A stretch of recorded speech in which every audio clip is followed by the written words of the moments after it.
If you're an owner-operator or a lease operator, I see a lot of people talking about paying IFTA. I see it on my Facebook page, I see it on Instagram, I see it in YouTube, but I haven't seen anyone talking about how to calculate the credit. Non-propulsion diesel fuel usage isn't taxable. So that's your APU, your reefer, PTO. They can all burn fuel without moving the vehicle an inch. So are you doing the calculation? I can tell you this.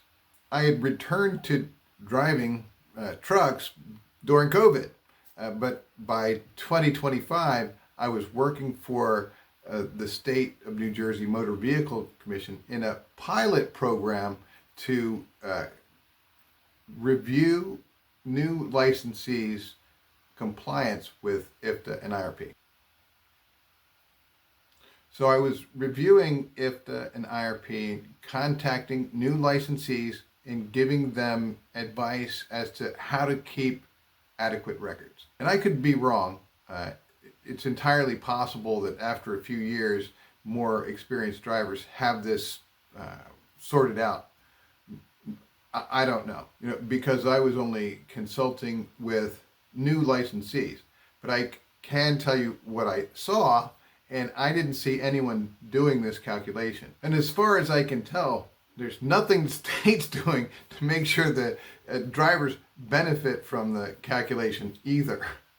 Now, I know our roads are a money pit, but I don't think you should be paying in excess. And there are a few things you want to make sure not to do. For one, make sure you're not including DEF in your taxable gallons.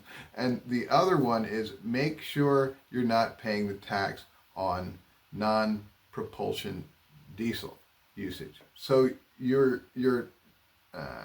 taxable fuel consumption, you're not including your APU, if you have one, if you have a reefer or PTO. If the fuel isn't being used to propel the vehicle down the road, make sure that you aren't paying tax as though it were. You should only be paying tax on fuel that's used to propel the truck while the wheels are rolling on pavement.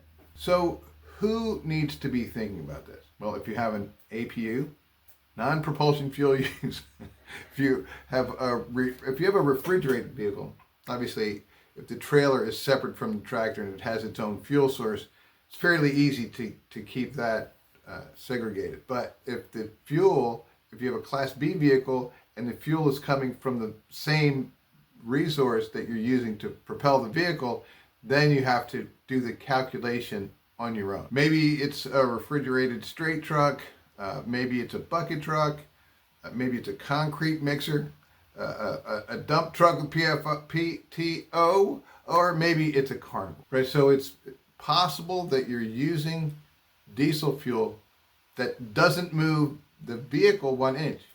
So if you're not doing the calculation, how do you know you aren't paying more than what you owe? Depending on the nature of your business, this can add up to thousands of dollars per year. And for most jurisdictions, you only have a small window to go back and claim that credit.